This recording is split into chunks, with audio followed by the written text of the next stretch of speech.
Irmãos, o Senhor quer falar conosco essa noite. Eu tenho certeza que essa palavra, ela, com toda certeza do mundo, ela vai de encontro aos nossos corações, às nossas necessidades.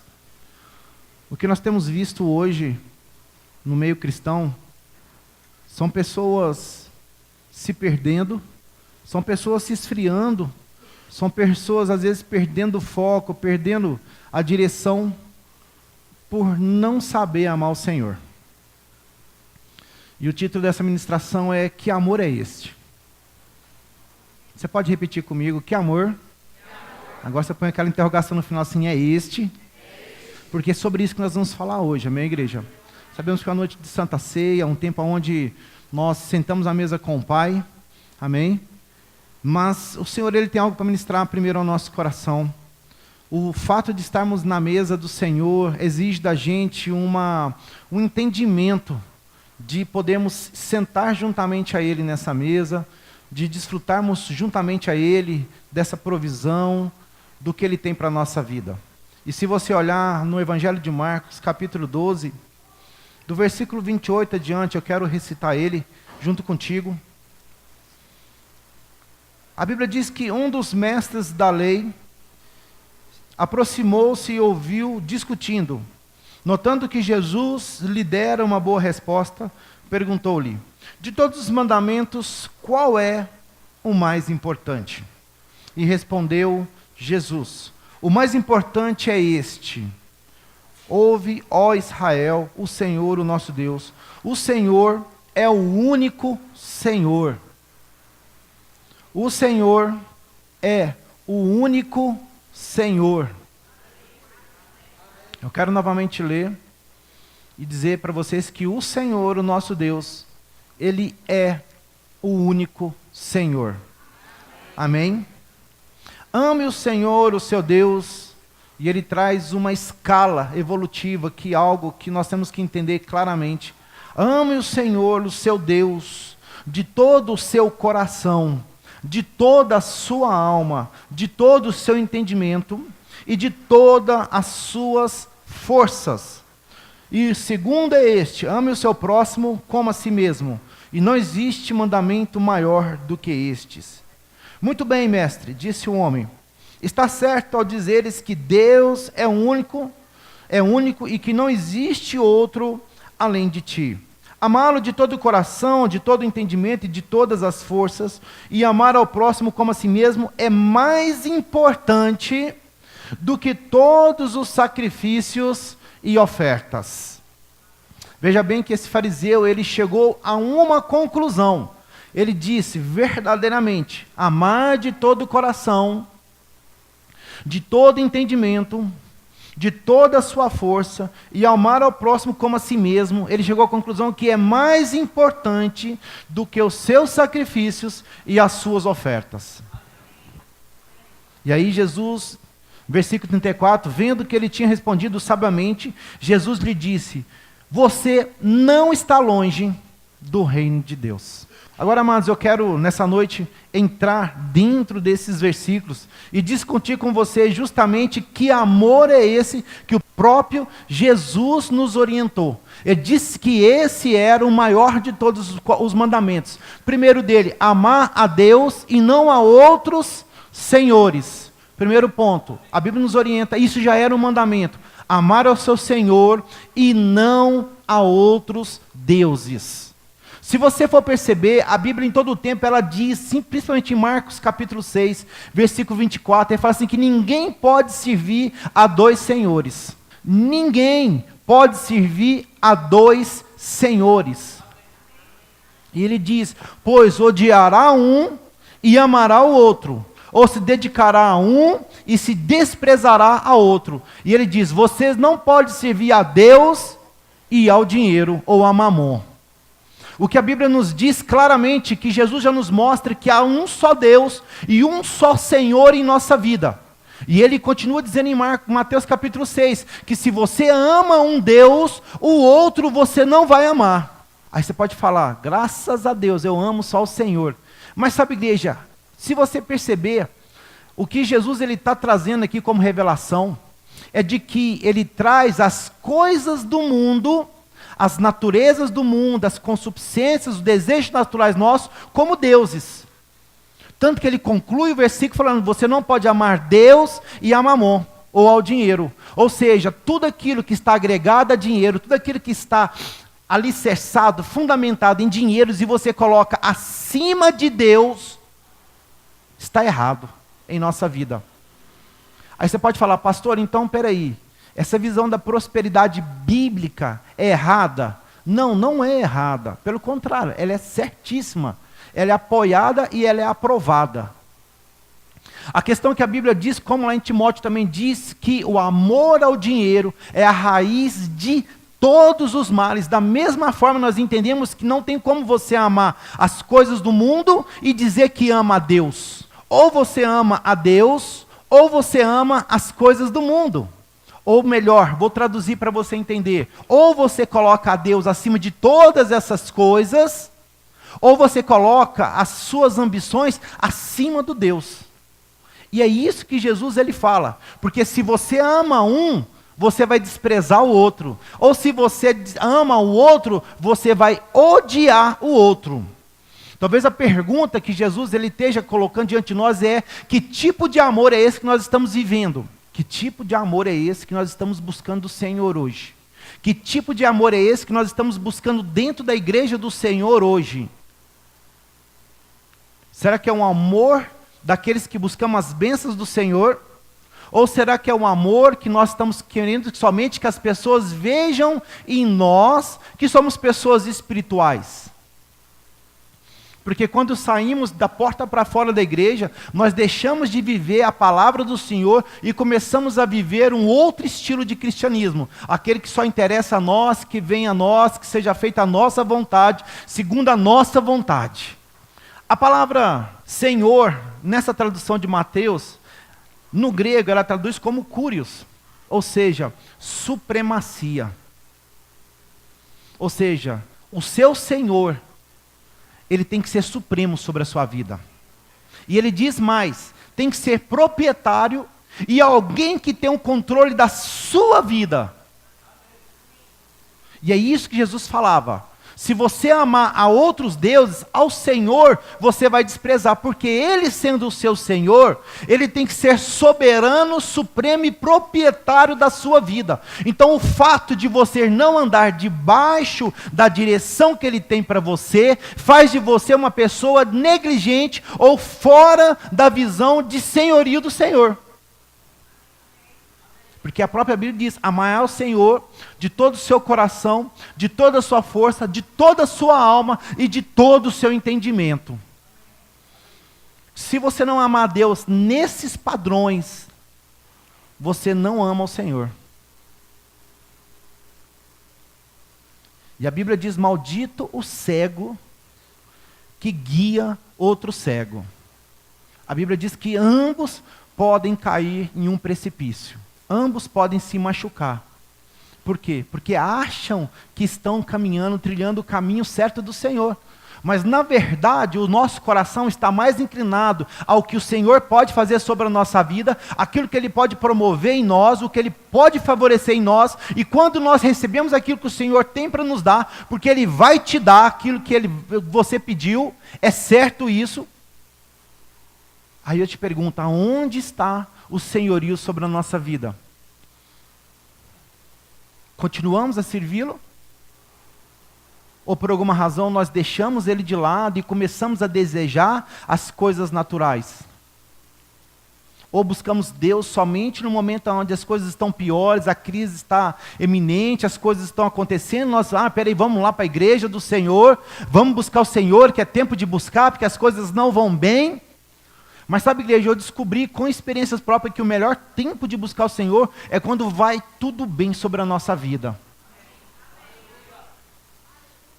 Porque a própria Bíblia diz, esteja preparado a tempo e fora do tempo. Ou seja, é necessário que nós estejamos prontos, firmes no Senhor, estando principalmente bem no Senhor.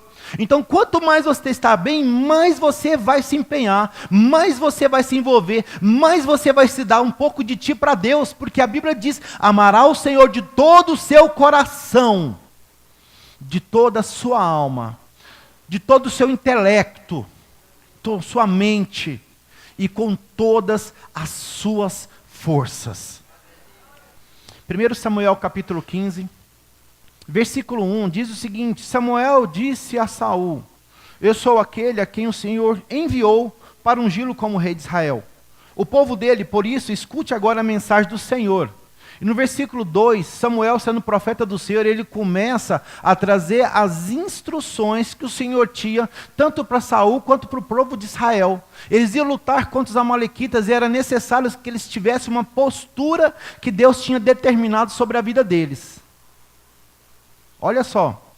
Assim diz o Senhor dos Exércitos: castigarei os amalequitas pelo que fizeram a Israel, atacando quando saí do Egito. Agora vão, ataque os amalequitas e consagre ao Senhor para destruição tudo o que lhes pertence. Não os poupe, matem homens, mulheres, crianças, recém-nascidos, bois, ovelhas, camelos e jumentos. Qual foi a instrução do Senhor? Que não sobrasse nada. A instrução que Deus deu para Saul diante do exército dele, que ele dizia que foram com 10.200 soldados, 200 soldados pessoais, 10.000 exércitos, 10.000 homens do exército.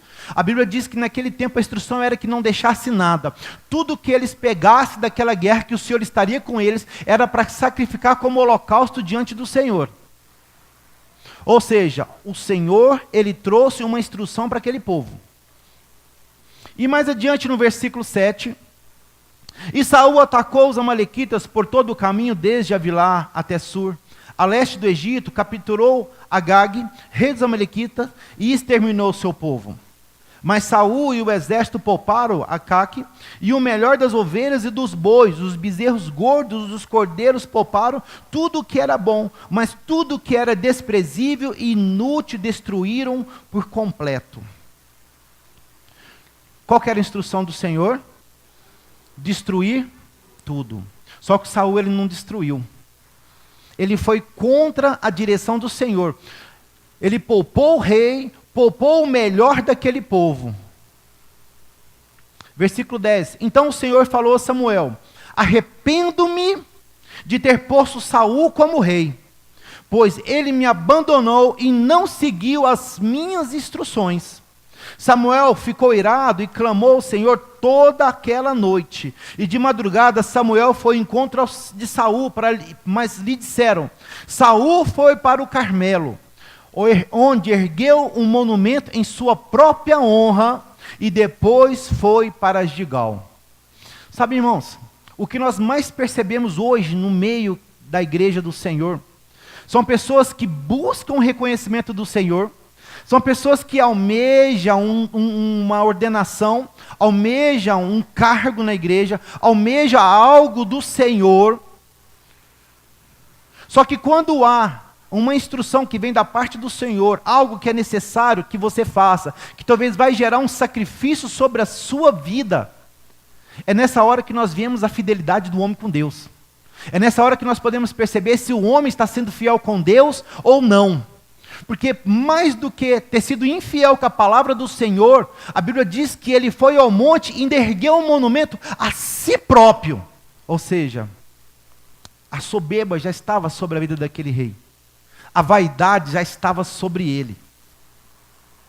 Irmãos, quantos homens e mulheres de Deus que chegam na igreja machucados, feridos, traumatizados, com sequelas da vida, das coisas do mundo. Mas sabe, igreja, o Senhor, ele sempre será fiel. A Bíblia diz claramente que o Senhor, ele sempre será fiel. E mesmo quando um homem deixa de ser fiel com Deus, a Bíblia diz que Deus, ainda assim, continua sendo fiel com o homem. Só que é nessa hora que nós vemos da fidelidade de Deus, e principalmente da fidelidade do homem. A minha pergunta é: que amor é esse que nós estamos tendo hoje com o Senhor? Ou que amor é esse que nós estamos tendo hoje com as coisas de Deus?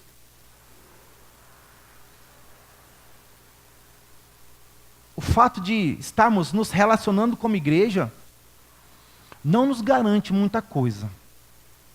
A Bíblia mesmo diz em 1 Coríntios 13, se você não tiver amor, nada será. Será como sinos que retinem. Irmãos, pode falar a língua dos anjos, que se você não tiver amor, nada vai acontecer. E Paulo ainda falava, ainda te mostra um caminho ainda mais excelente, ou seja, o amor. Se não tiver amor, de nada serei. Nós somos daqueles irmãos que quando nos prostramos diante do Senhor, somente desejamos algo da parte dEle, somente pedimos dons, pedimos talentos, pedimos poder, pedimos bênçãos, pedimos carro, pedimos esposos, esposas, mulheres de Deus para a nossa vida? Ou será que nós somos daqueles que quando chegamos na presença do Senhor, nós conseguimos adorá-lo em espírito e verdade? Porque a própria Bíblia diz que chegaria o tempo, e esse tempo já chegou, que os verdadeiros adoradores adorariam o Pai, a Deus em espírito e verdade. Talvez é a hora da gente fazer uma avaliação, chegando no final do ano, para a gente poder ver se realmente as nossas intenções está alinhada realmente com a vontade de Deus. Se realmente estamos buscando o verdadeiro amor do Senhor. Se realmente estamos doando esse verdadeiro tempo ao Senhor. E só estamos olhando para Deus como aquele que pode nos abençoar e nada mais. Versículo 15. Respondeu Saul: os soldados os trouxeram dos amalequitas, eles pouparam o melhor das ovelhas e do bois para sacrificar ao Senhor, o teu Deus, mas destruímos totalmente o restante. Amados, quando o Senhor traz uma instrução, aquela instrução tem que ser feita, gerada, da forma como o Senhor nos manda.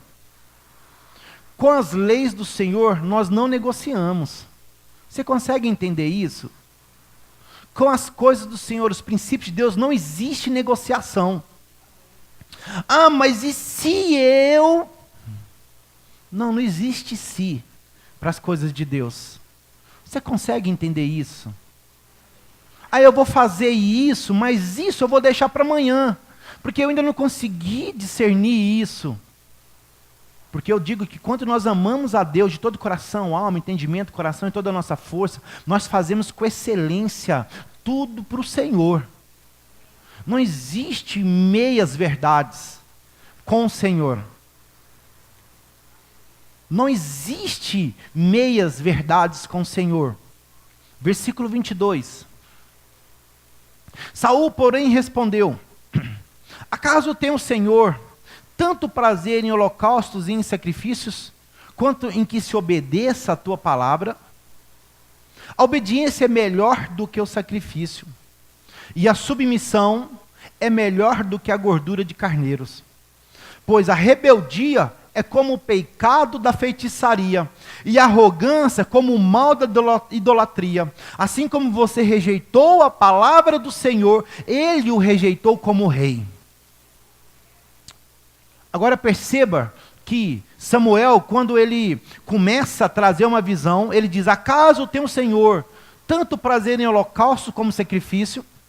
Ei, igreja, acaso tem o Senhor prazer tanto mais no seu trabalho, quanto na sua adoração para Ele? Acaso tem o Senhor mais prazer nisso que vocês fazem quando toca ao Senhor, do que na sua adoração a Ele? Porque músicos, eu vou usar porque está aqui como referência, músicos nós encontramos em toda a cidade.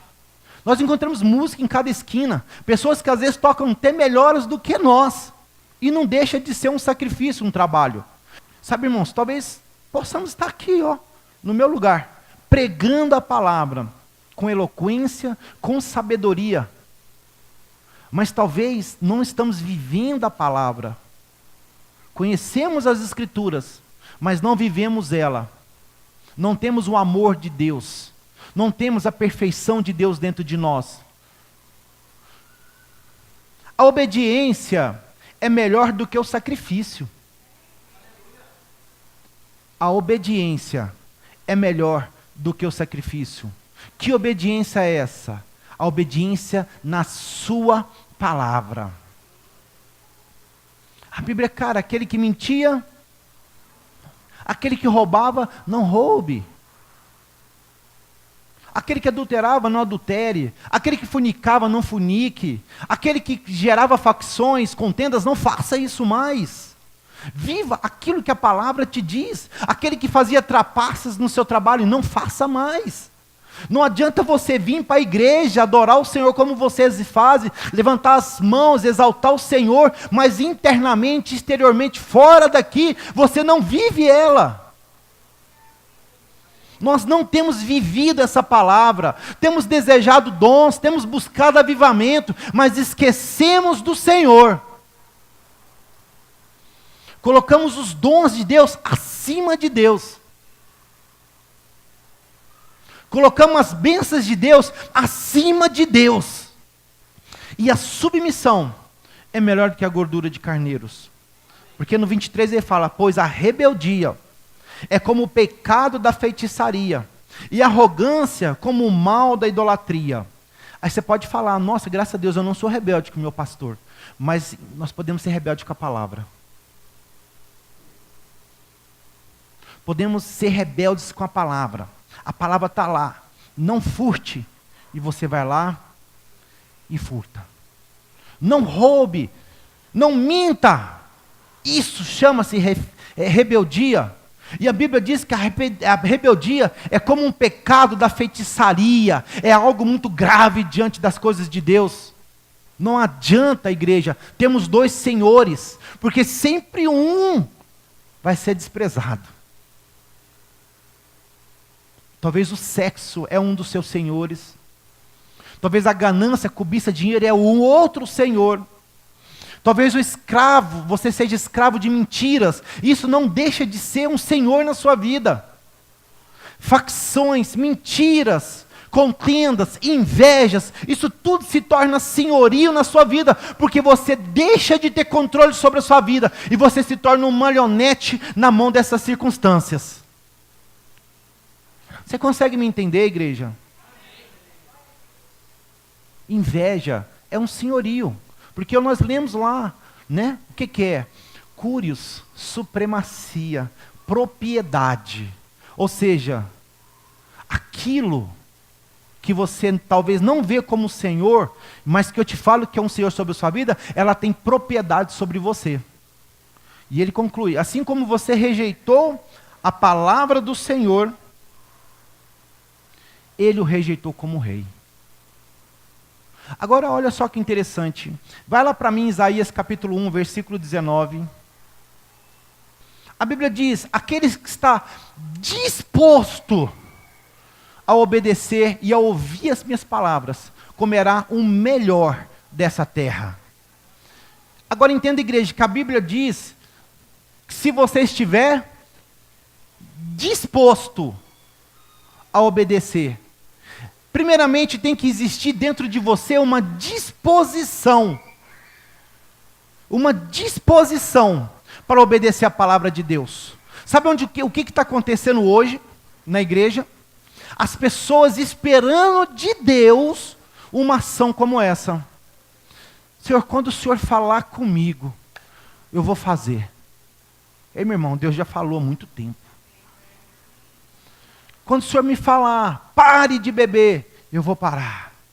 Quando o Senhor me disser, pare de fumar, eu vou parar. Mas sabe, igreja, o Senhor, Ele já falou. Pelo teu próprio Espírito, pela tua própria palavra, por tudo aquilo que nos tem enriquecido, nos tem trazido força dentro de nós, Ele já tem trazido instrução para a nossa vida, já tem nos orientado. Porque às vezes esquecemos de viver o maior mandamento de Deus, amar a Deus acima de todas as coisas, com todo o coração, alma, entendimento e principalmente com as suas forças. Para vencer os seus vícios, vai precisar de força. Eu gosto de comparar isso como um casamento entre homem e mulher. Quando eu olho para minha esposa e vejo que eu amo ela loucamente, amém. E quando nós descobrimos uma empatia, uma simpatia, algo que realmente nós temos a certeza que há um futuro nesse namoro, nesse casamento, nós começamos a investir. Eu falo que o primeiro ano de casamento é um ano de ajustes. E eu vivo, eu sei muito bem o que é isso, eu me relaciono muito com casais. E eles sempre falam, eu sempre perguntei, como é que está o seu casamento, rapaz? A poeira está alta ainda. E é verdade. Eu brinco, eu falo que a gente leva no período de um ano para que a poeira do casamento desça. Mas você sabe o que é isso, igreja? É justamente ajustes. Se eu amo, eu não vou deixar meu sapato no meio da sala. Está comigo? Aleluia! É Deus falando. Amém. Se eu amo, eu não vou deixar a toalha jogada em cima da cama. Porque eu sei que ela não gosta. E sabe, igreja, quando nós falamos do natural, nós nos esforçamos para fazer aquilo, nós nos esforçamos para fazer o nosso melhor, e sabemos que temos erros, sabemos que temos situações que têm que ser melhoradas em nossa vida, mas quando amamos, nós fazemos. Talvez não temos um manual como esse que nos orienta, nos instrui acerca do que é certo e errado sobre a nossa vida, mas nós sabemos o que agrada ao nosso parceiro ou parceiro. Nós sabemos o que é aquilo que pode proporcionar um tempo bom, um tempo de paz em nossa vida, e nós começamos a promover esse tempo, fazendo com que as nossas ações correspondam a algo que agrada a pessoa. E com Deus não é diferente. A grande questão é que o ser humano, ele acha que por Deus não está presente, por Deus ser espírito, nós podemos fazer o que quiser, que ele não vai ver. Mas sabe, igreja, é um engano. Ele vê tudo. Davi falava que até as suas palavras, que antes de sair da sua boca, Deus já sabia delas. Ei, meu irmão, deixa eu te falar uma coisa, o nosso Deus é onisciente, presente e todo-poderoso. Pode ficar tranquilo aonde você estiver, em um canto da casa que você estiver, permanecer ali, o Senhor estará contigo. O que falta em nós é tomar uma posição, como está lá, dispostos a obedecer. Amém? Aquele que é a glória de Israel não mente e nem se arrepende. Está falando de quem, igreja? De Deus, pois não é homem para se arrepender. E aí Saul repetiu no versículo 30, pequei. Aí você fala, nossa, o homem arrependeu. Houve um tempo bom. Olha o que ele diz, agora honra-me perante as autoridades do meu povo e perante Israel. E, meu irmão, o coração dele não estava em Deus, não. O coração dele em nenhuma circunstância, em nenhum momento estava inclinado às coisas de Deus. Ele não estava arrependido porque fez para Deus. Ele estava preocupado o que as pessoas iriam achar dele. Ele estava preocupado, Saul estava preocupado em saber o que as pessoas iam achar dele. Conceitos pessoais, conceitos naturais. Ah, peraí, o pastor Eric, sei não, hein?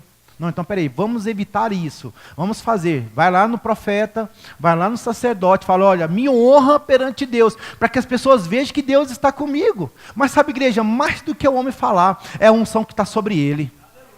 Isso é algo que não tem como você disfarçar. É algo que não tem como você driblar. Ou você tem ou você não tem. E sabe de uma coisa? As pessoas vê, as pessoas percebem, as pessoas que estão cheias da presença de Deus. Porque a única vontade de Saul era de ser reconhecido perante as autoridades. Não era ser visto perante Deus. Ele não estava preocupado. O coração dele não estava em Deus. O coração dele estava no dinheiro, no rei. Lembra que a Bíblia disse em Mateus 6? Ou você ama Deus ou você ama o dinheiro. Ele estava amando qual Deus?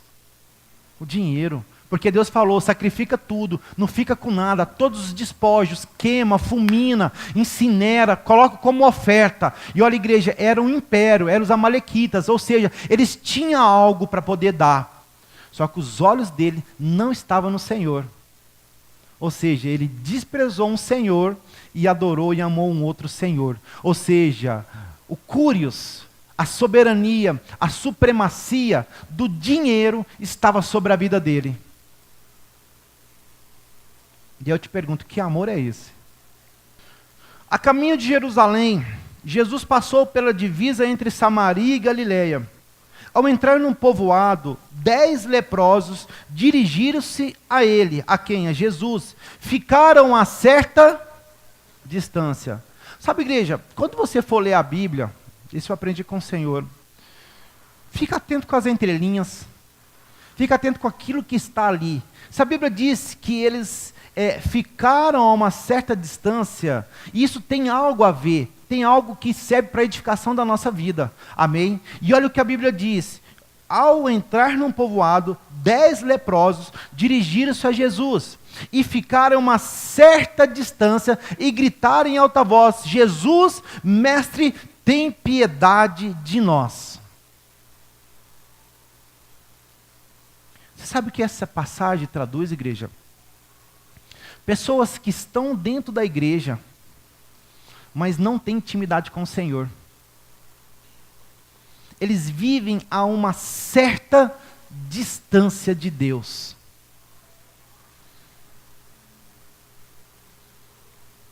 Eles estão aqui dentro das igrejas, dentro do povo do Senhor, mas não conhecem a Deus, a Jesus na sua intimidade. A Bíblia diz que eles estavam a certa distância. E aí eles gritavam: Jesus, mestre, tem piedade de nós. Ou seja, o seu coração só estava nas bênçãos que Jesus poderia promover sobre eles. Nem intimidade, nem comunhão, nem coinonia com Jesus eles tinham. Cuidado, tá, igreja? Cuidado. Porque achamos que estamos perto do Senhor e às vezes estamos muito longe. E aí, no versículo 14 diz: ao vê-los, ele disse: vão mostrar-se aos sacerdotes. Enquanto eles iam, foram purificados. Até enquanto Jesus está fazendo a obra sobre a vida deles, eles foram fiéis àquela palavra. Aqueles que estiverem dispostos a ouvir e obedecer as minhas palavras, comerão o melhor dessa terra. Isaías capítulo 1, versículo 19. E ele diz que eles ouviram a palavra de Jesus a uma certa distância, obedeceram o que ele ordenou, vai se mostrar aos sacerdotes, que todo aquele que era purificado, eles tinham que ir na presença do sacerdote, e chegado ali no caminho que eles peregrinaram, eles foram curados. Um deles, quando viu que estava curado, voltou, louvando a Deus em alta voz, prostou-se aos seus pés, e Jesus lhe agradeceu. Este era samaritano. Um deles, dos 10, quando viu que estava curado, ele não foi até o sacerdote. A Bíblia diz que ele voltou, louvando a Deus em alta voz, ele prostrou-se a uma certa distância. Não. Ele já estava aos pés de Jesus. Ele já tinha entendido quem era o Curios da vida dele. Ele já tinha entendido quem era o Deus da vida dele. Quem era o soberano, o proprietário dele, ele já tinha entendido. E a Bíblia diz que ele se prostrou aos pés de Jesus e começou a agradecer. Só que o interessante é que a Bíblia diz que ele era um samaritano. E eu não sei se você entende esse paralelo. A Bíblia diz que samaritano, eles não se relacionavam com judeus. Eles não podiam ficar nem dentro de uma mesma sala, do mesmo quarto. Se existisse um judeu, o samaritano tinha que sair. Se existisse um samaritano, os judeus não permaneciam. E aqui a Bíblia nos mostra que Deus, o Senhor Jesus, Ele não faz acepção da pessoa. Ele não está fazendo acepção de você não, queridão. Nem de você, amada. Ele não está preocupado com quem você é, a forma como você chega. A única coisa que Ele quer de você é adoração genuína. A única coisa que Ele quer é que você se proste aos pés dEle e adore na intimidade, próximo a Ele, aos pés de Jesus. Aos pés de Jesus, Ele quer que ali você permaneça. Aos pés de Jesus, não é a uma certa distância. Jesus! Mestre, tem misericórdia de mim. Ouviu? Só um voltou. E ele era um samaritano. Jesus perguntou: não foram purificados todos os 10? Onde estão os outros 9? não se achou nenhum que voltasse e desse louvor a Deus, a não ser este estrangeiro. Então ele lhe disse: levante-se e vá, a sua fé te salvou. Em que padrão que você está? Fica comigo, por favor. Você já está aos pés de Jesus, ou você está a certa distância, gritando pelos milagres de Jesus? Isaías capítulo 51. A Bíblia nos mostra claramente a visão de Davi, o homem que por mais que errou, por mais que adulterou, por mais que transgrediu, a Bíblia falava que ele era um homem segundo o coração de Deus. Deus se agradava dele. Por quê? Porque ele era um verdadeiro adorador. Aí você vai falar: pastor, tá certo, ele tocava harpa, ele era bom nisso, até os demônios se afugentavam do rei Saul. Não é, igreja. Não é e nunca foi. Não é e nunca foi. Não era essa a visão de adoração que Deus queria de Davi. Foi como eu disse, se a Lolô for tocar, eu amo quando ela toca, mas vai ter mais 10, 15, 20 pessoas que vai ter por aí, que vai fazer o mesmo serviço que ela. A diferença está na adoração que ela tem ao Senhor. A diferença está na preparação, no tempo que ela se envolve, que ela se prostra aos pés de Jesus, para poder reconhecer Ele como seu soberano e o seu Senhor da sua vida. Salmo, né? 51. Salmo, perdão. Estou testando vocês hoje. Vendo se você está ficando bom lá. Salmo 51. Salmo 51. Eu falei salmo, gente, todo o tempo. Vocês estão entendendo tudo errado. Salmo 51. Versículo 10. Esse salmo, igreja, é do sacerdote, do profeta Natã, que trouxe essa palavra ao rei Davi quando ele tinha justamente adulterado com Batseba. E olha só, depois que o profeta conversou, falou daquilo que o Senhor tinha a revelar para ele, no versículo 10 ele fala assim: cria em mim um coração puro, ó Deus, e renova dentro de mim um espírito estável. Isso era Davi falando. Só que olha no versículo 11, ele diz assim: não me expulses da tua presença. Davi estava mais preocupado em estar na presença do Senhor do que qualquer outra coisa na sua vida. Davi já tinha perdido um filho nessa história, e ele continua falando: não aparte da tua presença, não me tire da tua presença.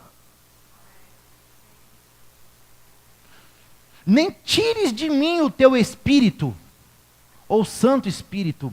E ele diz no versículo 12: devolve-me a alegria da tua salvação, e sustenta-me com o espírito pronto a obedecer. Olha que Davi, ele mostra o desejo que ele tinha de não sair da presença de Deus. Quantas pessoas hoje frequentam as igrejas e não estão nem aí em estar na presença de Deus? Ah, não vou permanecer, tive um problema no ministério. Ah, deixa, vamos embora. Ei, irmão, acorda, pelo amor de Deus. O Senhor, ele tem tratado a igreja dele, é chegado o fim dos tempos. Jesus está pronto a voltar, e nós estamos mal posicionados, nós não estamos pessoas prontas, com o nosso candeeiro cheio de azeite, nós não estamos preparados, a igreja do Senhor não está preparada para receber Jesus.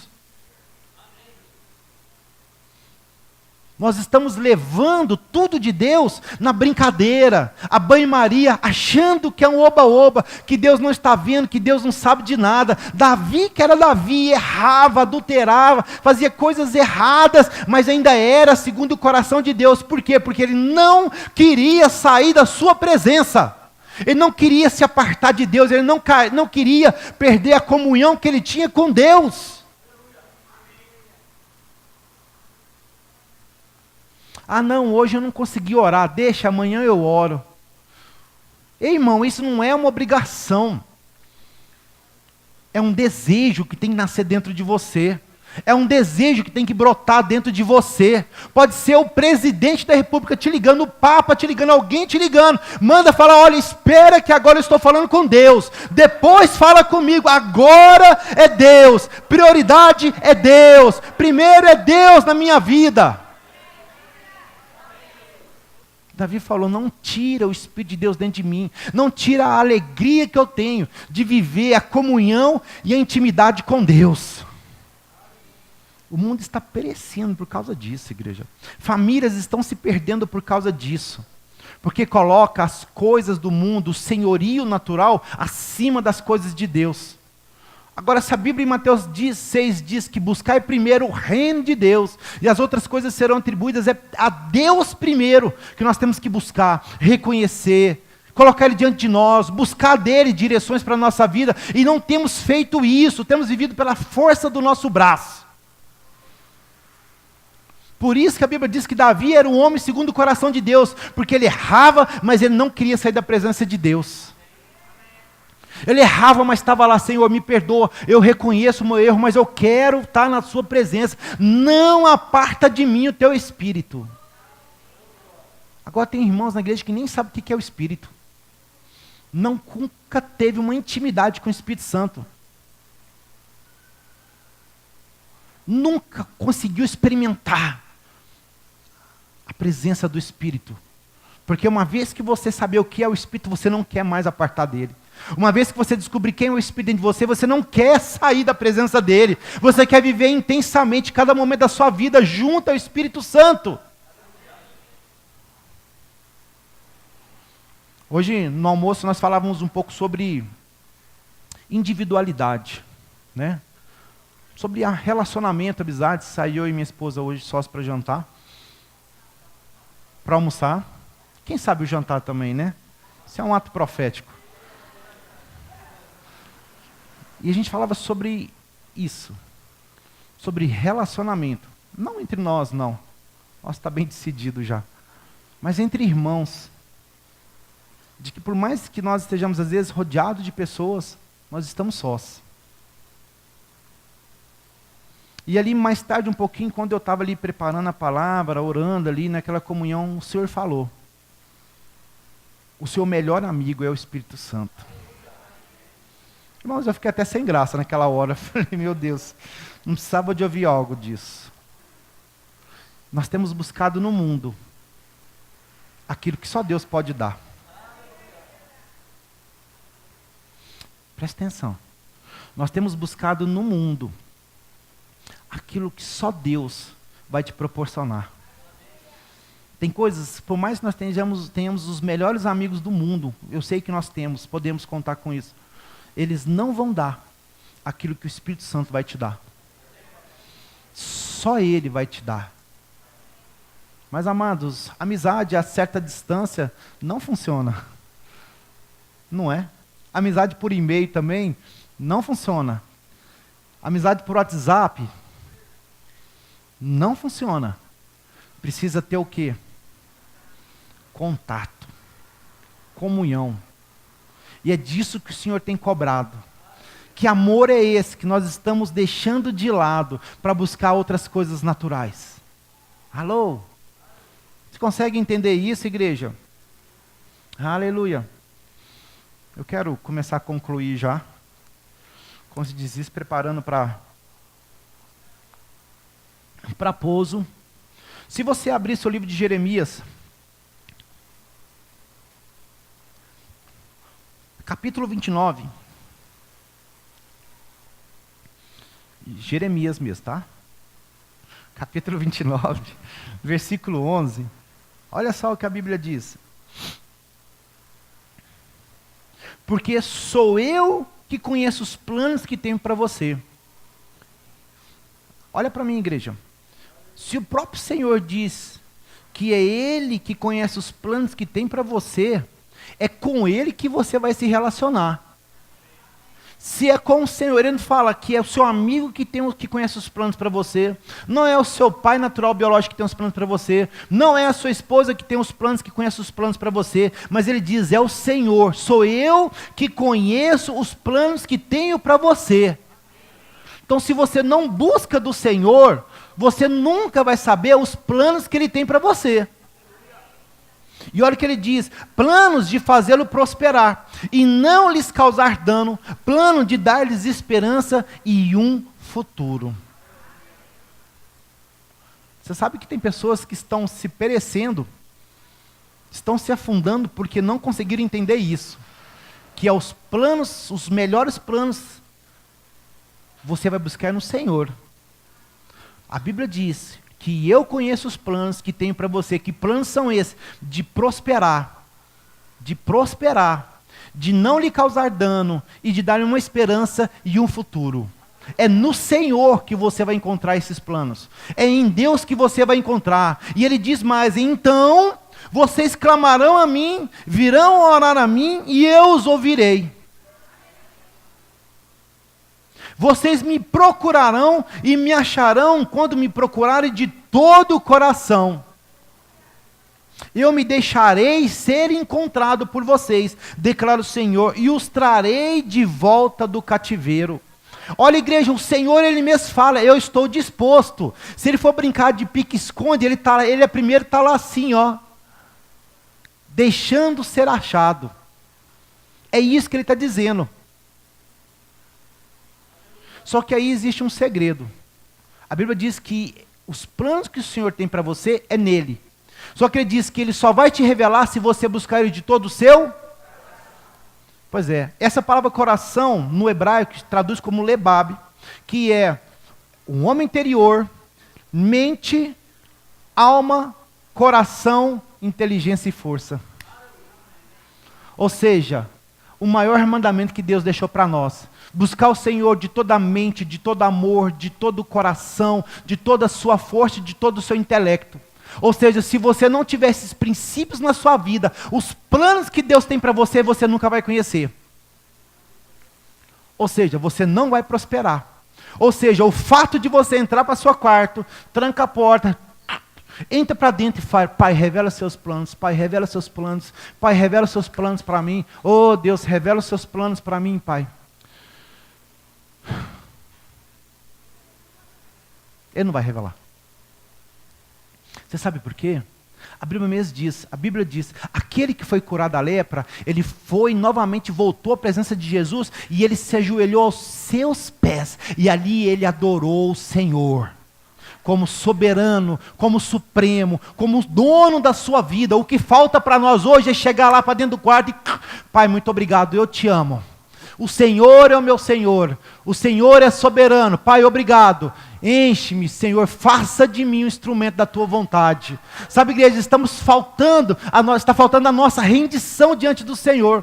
Estamos como Saul, talvez: Senhor, me honra diante dos homens. Ou talvez como aquele: Senhor, me cura. E na hora que recebe a bênção, tomou Doril,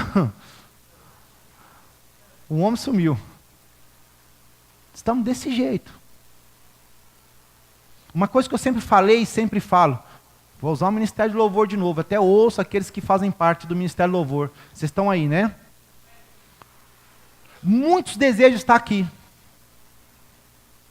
Mas como eu disse, talvez o fato de você tocar um violão, uma bateria, um baixo muito bem, faz com que você se acomode e deixe de ser um verdadeiro adorador. Você ora: Pai, eu quero ser, me usa como instrumento. E no momento que você está lá, pronto, já estou usado. Estou até abusado já.